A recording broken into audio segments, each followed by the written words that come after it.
This is the Blackview A53, a brand new smartphone from Blackview with a really interesting feature that we have never seen on any other smartphone ever. So this is a budget phone, 32 gigs of storage, which is not enough for like pretty much everybody. But what is interesting here is if we look up here at the corner, we can extend the RAM. We can add new RAM to this phone, which is like, bro, what? Like, I've never seen that ever.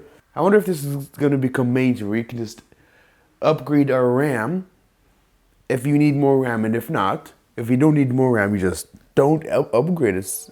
And I actually like the concept, but everything else about this phone seems pretty basic. Android 12, 6.5 inch HD plus display, I'm guessing it's 720p, 5000 plus milliamp hour battery. At the time of recording this video, I do not know how much it will cost. Not even Blackview themselves can tell me, but the price will be in the title if I know by then. If not, I suspect it'll be around between 70 or 100 bucks, because this is a budget phone after all.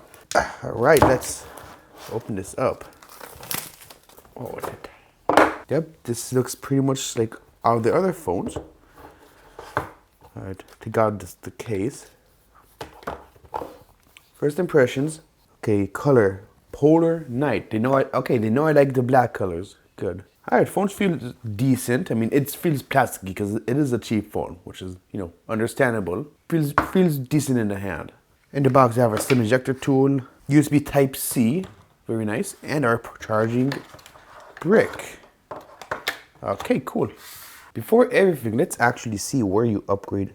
Like this, because this SIM slot is a lot wider than normal, so let's see if it's in here. Nope, just SIM and SD slot, so maybe the back comes off? Okay, the back comes off. Okay, this is interesting. I think this is the power button. It just loosely like that. Don't think that's normal, but let's see if we put the RAM. This battery is not removable. It's not supposed to be user removable.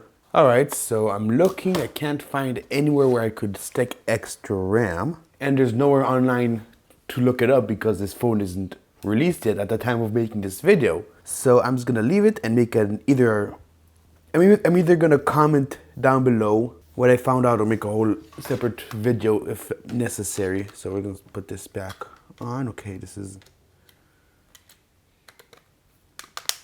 I'm gonna set this up and get back to you. All right, so this is how the phone looks like. It's not perfect. As you shift the phone around, you see this plays like blacking out. But for the most part, it's seeable. You can see what you're doing at least. Now, as I went here in the settings, this kind of reminds me of MIUI, doesn't it? Like, I haven't used MIUI in a while, but yeah. So we're gonna set up the fingerprint. I'm pretty sure, wait. I think it's this, but we're about to find out. All right, it even tells us where it's placed. Okay, it is a side-mounted fingerprint sensor. Very nice. It's pretty much one of my favorite places for a fingerprint sensor.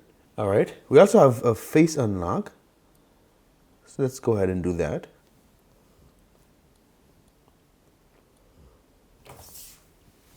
All right, so let's test it out.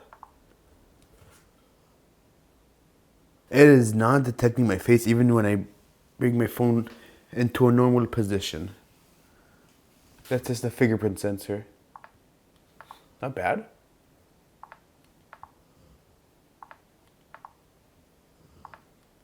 All right, not bad. Fingerprint sensor works very well. Let's try and re-enroll my face.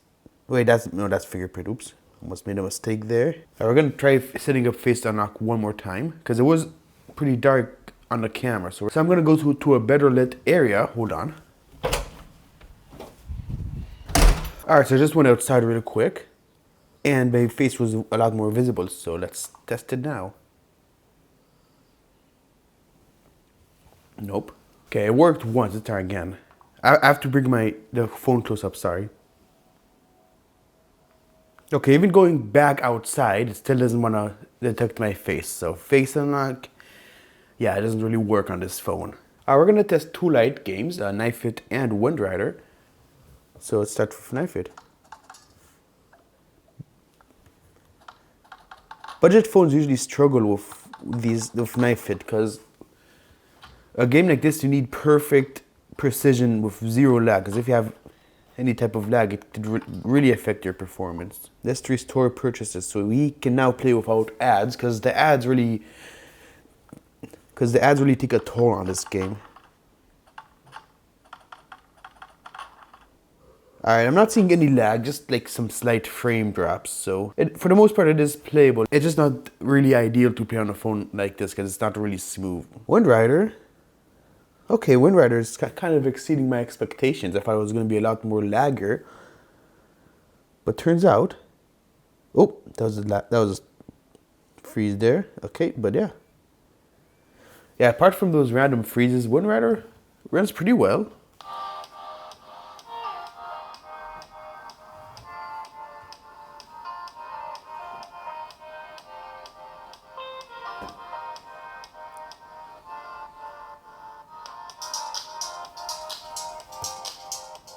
Alright, so speaker is a bit quiet and tinny, but at least there's no distortion and you can understand what they're listening to at the very least. And you also have a headphone jack in 2022, can you believe it? Alright, rear camera is 13 megapixels, front camera is 5 megapixels. Rear video is full HD, front video 720p. Wait, can you change that? Nope, it's 720p. Alright, fair enough. Alright, first selfie. Let's go outside.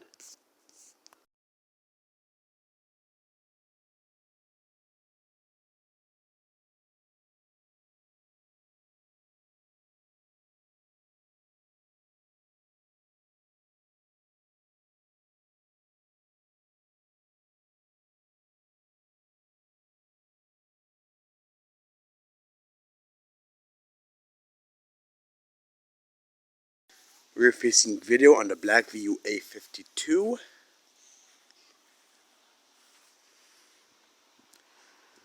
Oh, got a bit of a focusing issue there. Let's tap on the screen. I can even focus on flowers. Very nice for the price range. Alright. And rear facing video. Let me know what you guys think.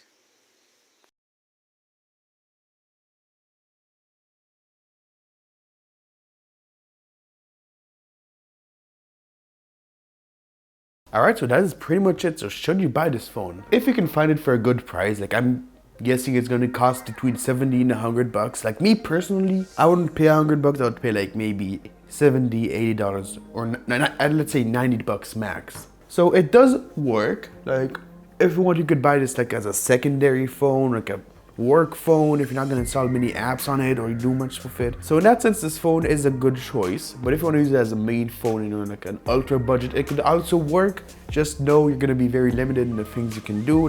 And also, if you're used to something a bit faster, this phone might be a bit of a pain to use. But other than that, very decent device we got over here. If you can get this for around 70 to 80 dollars, then I'd say it's worth it. All right, thank you so much for watching, and I will see you in the next video. Peace.